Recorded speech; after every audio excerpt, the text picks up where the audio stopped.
오늘 본문 요한복음 4장 1절부터 18절 중심으로 전도는 끌어내는 것이다 하는 제목으로 함께 은혜를 나누기를 원합니다. 전도는 끌어내는 것이다. 전도는 좀 일방적으로 이렇게 복음을 제시하고 이렇게 좀 강요하는 그런 것이 아니고 그 사람의 형편과 처지와 입장에서 좀 끌어내는, 특별히 우리 현대인들은 더욱 그렇습니다. 왜냐하면 노방전도를 하거나 또 이렇게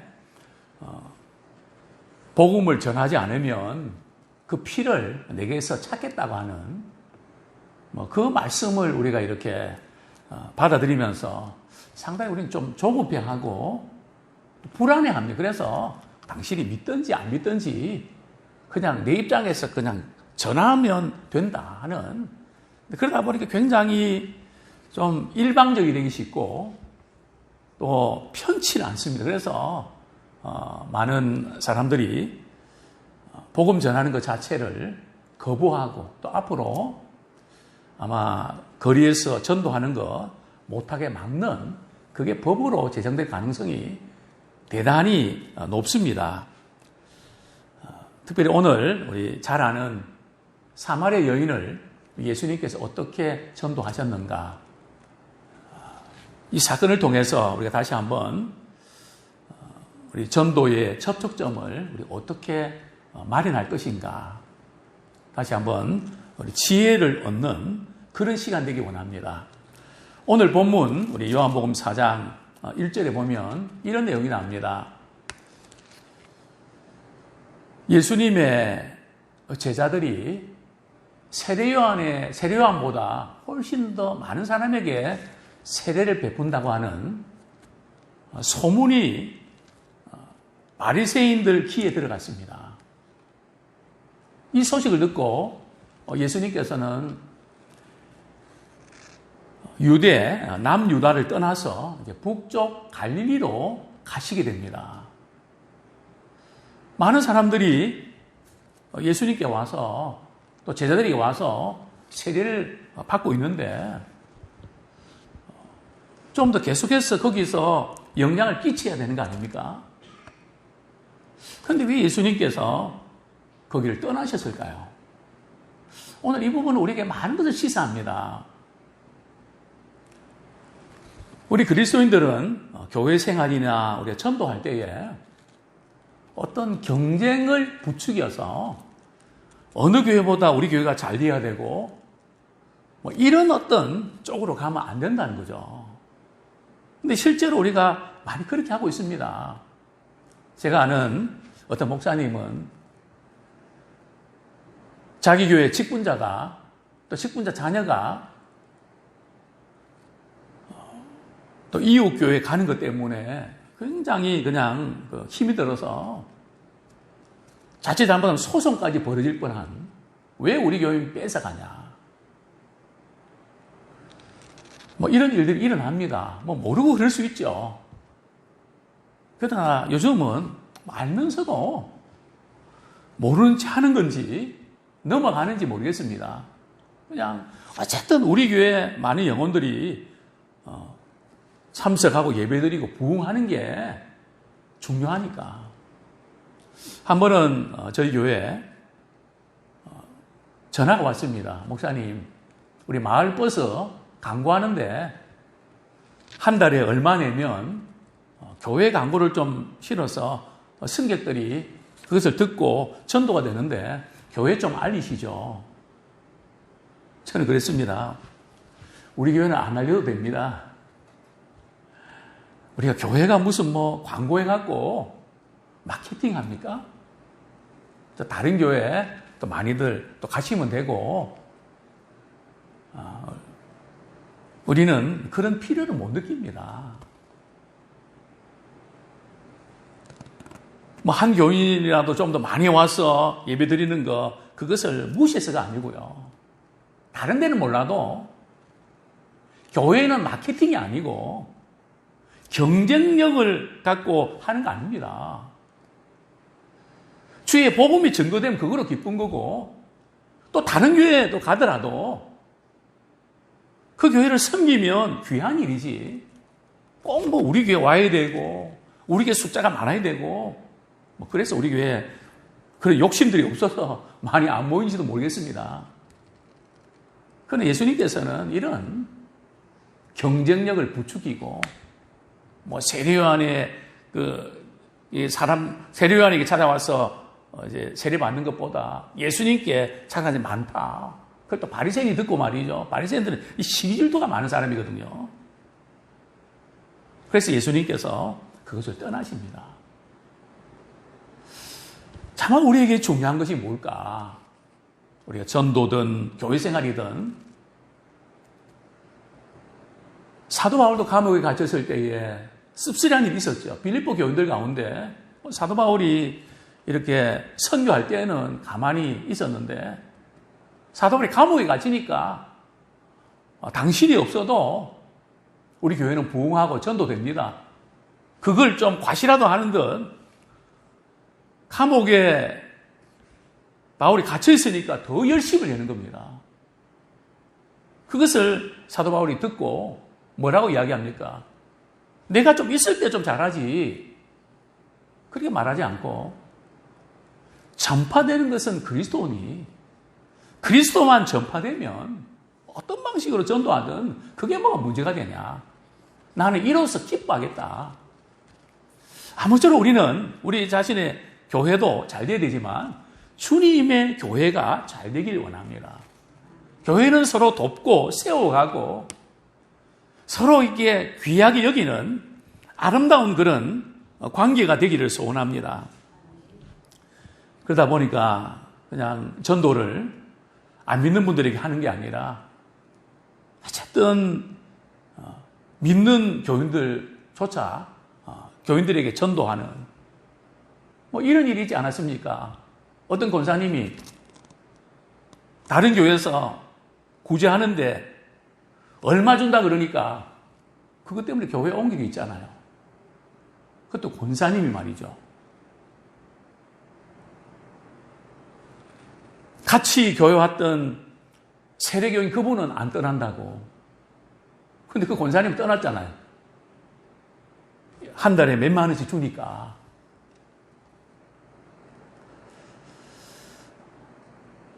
참 이 교회의 본질을 놓치고 있는 그런 상황이 아닌가.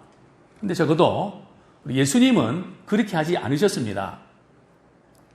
이제 예수님께서 남유다를 떠나서 북쪽 갈리로 가는데 보통 유대인들은 남쪽으로 좀 내려가서 베레아를 거쳐서 이렇게 북쪽으로 올라갔습니다.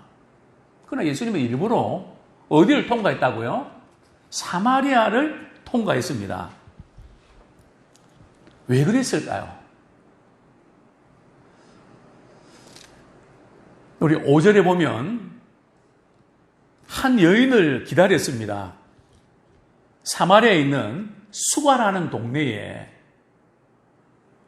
그 여인을 주님께로 인도하기를 원하셨던 겁니다. 그 수가라는 그 동네의 그 지역에 대해서 좀 설명하고 있는데요.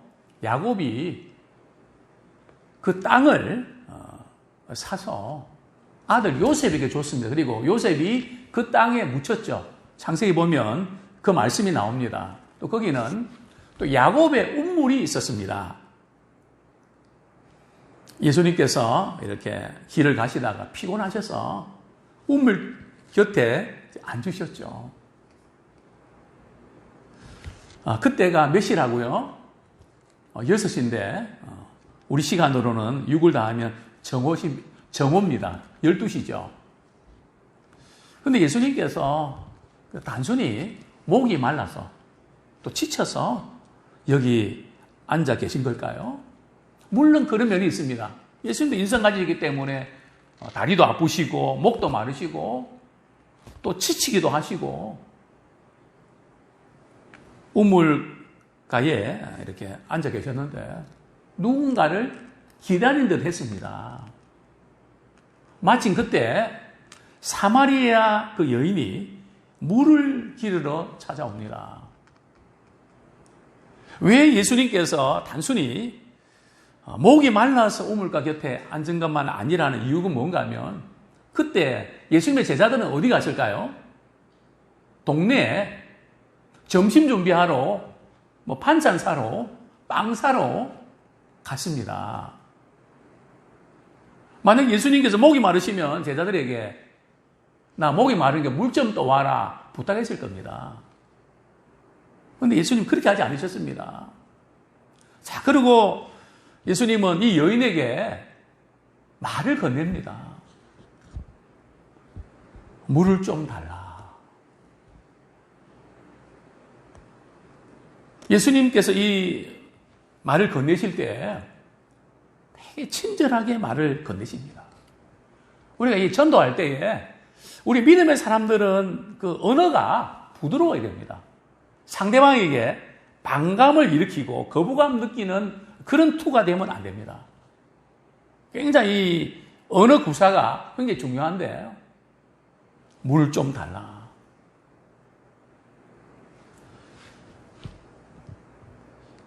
사실 이 여인이 예수님께 도움을 요청해야 되는데 왜 예수님이 이 여인에게 물을 좀 달라고 요청했을까요?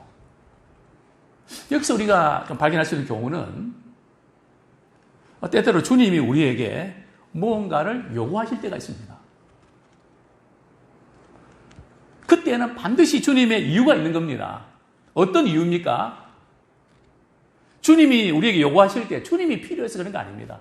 주님이 돈이 필요하시고 주님이 사람이 필요하시고 주님이 어떤 지식이 필요하시고 기술이 필요한 거 아닙니다. 왜냐하면 모든 만물을 다스리고 통치하시는 분이기 때문에 주님은 우리가 없이도 얼마든지 일을 할 수 있습니다. 주님이 우리에게 요구하시는 것은 한 가지 이유 때문입니다. 우리의 유익을 위해서 그런 겁니다. 그거 우리가 아셔야 돼요. 왜 주님은 나한테 이렇게 자꾸 하라 그러시고 다른 사람은 그냥 두는데 왜 나한테만 자꾸 이렇게 하십니까? 왜 나한테 자꾸 요구하십니까? 우리 그렇게 부담을 가질 때가 있지만 오늘 우리 주님은 이 여인에게 생수를 주고 싶어 하셨습니다. 그래서 물을 좀 달라. 이게 굉장히 중요한 부분이죠. 우리 전도할 때 우리가 갖고 있는 복음과 그 받은 은혜를 막 쏟아붓는 그것 전에 먼저 우리 상대와 더불어 관계를 형성해야 됩니다. 이 여인은 이 예수님이 건네는 이 말 한마디에 감동을 받고 너무 놀랐습니다. 왜요? 당시에 유대인들은 사마리아 사람들과 상종을 하지 않았습니다. 얼굴도 보지 않고요. 마주치기도 싫고요. 더구나 이 여인들하고는 남자들은 이야기를 하면 안 됩니다. 심지어 남편이 아내하고 길거리에서 이야기하면 그것도 걸립니다. 아내하고도 이야기하면 안 돼요. 그런데 예수님께서는 지금 당시의 문화라든지 또 인종이라든지 또 편견이라든지 또 경제적인 부분, 지식적인 부분, 이 모든 장벽들을 우리 예수님은 헐어버리셨습니다. 그리고 이 여인을 구원하시기 위해서 찾아오셨습니다. 어쩌면 우리는 요한복음 3장에 나오는 니고데모 같은 사람이 교회에 등록하는 것을 우리는 원할 수 있습니다. 그는 돈도 많고 지식도 있고 사회적인 명사고 여러 가지 여건들 다 갖췄기 때문에 그러나 이 지금 사마리아 여인은 어떻게 보면 사람 기피증도 있고 사람 만나는 것조차도 싫은 어떻게 보면 사람들이 조롱하고 왕따시킬 만한 조건을 갖춘 여인입니다. 그런데 바로 예수님께서는 이 여인에게 찾아오셨습니다. 이 여인을 구원하기를 원하셨습니다. 우리 9절에 보면 사마리아 이 여인이 너무 놀라서 의아스러워서 예수님께 이렇게 묻죠. 유대인들은 사마리아인과 상종도 안 하는데 왜 나에게 물을 달라고 하십니까? 이 말 한마디는 상당히 참 감동을 받고 자기한테 말을 건네주는 아무도 없었거든요. 아니, 말을 건네는 것 자체도 부담스러웠습니다. 그래서 자기는 태양 아래에 12시에 말이 정오에 물길로 온 거 아닙니까? 다들 쉬고 좀 시원할 때 물길로 오지. 아무도 없는 시간에 그 뜨거운 태양 아래에 물길로 올 만큼 사인이 있는 거 아닙니까? 왜냐하면 지나가면 쉬쉬거리고 욕하고 비난하고 눈총을 보내고 뭐 이런 것들이 싫었던 거죠. 그때 예수님께서 이렇게 대답하십니다. 우리 10절 우리 같이 읽겠습니다. 시작. 예수께서 대답하여 이르시되 내가 만일 하나님의 선물과 또 내게 물 좀 달라 하는 이가 누구인 줄 알았더라면 내가 그에게 구하였을 것이요 그가 생수를 내게 주었으리라. 예수님께서 이렇게 말씀하십니다. 내가 누구인지 아냐? 내가 하나님의 선물과 또 생수를 너에게 아마 줄 사람이다. 자, 여기에서 하나님의 선물이 뭘까요? 여기 하나님의 선물은 구원입니다. 또 생수를 주신다고 하는 그분은 누굴까요? 바로 뒷부분에 보면 바로 메시아입니다.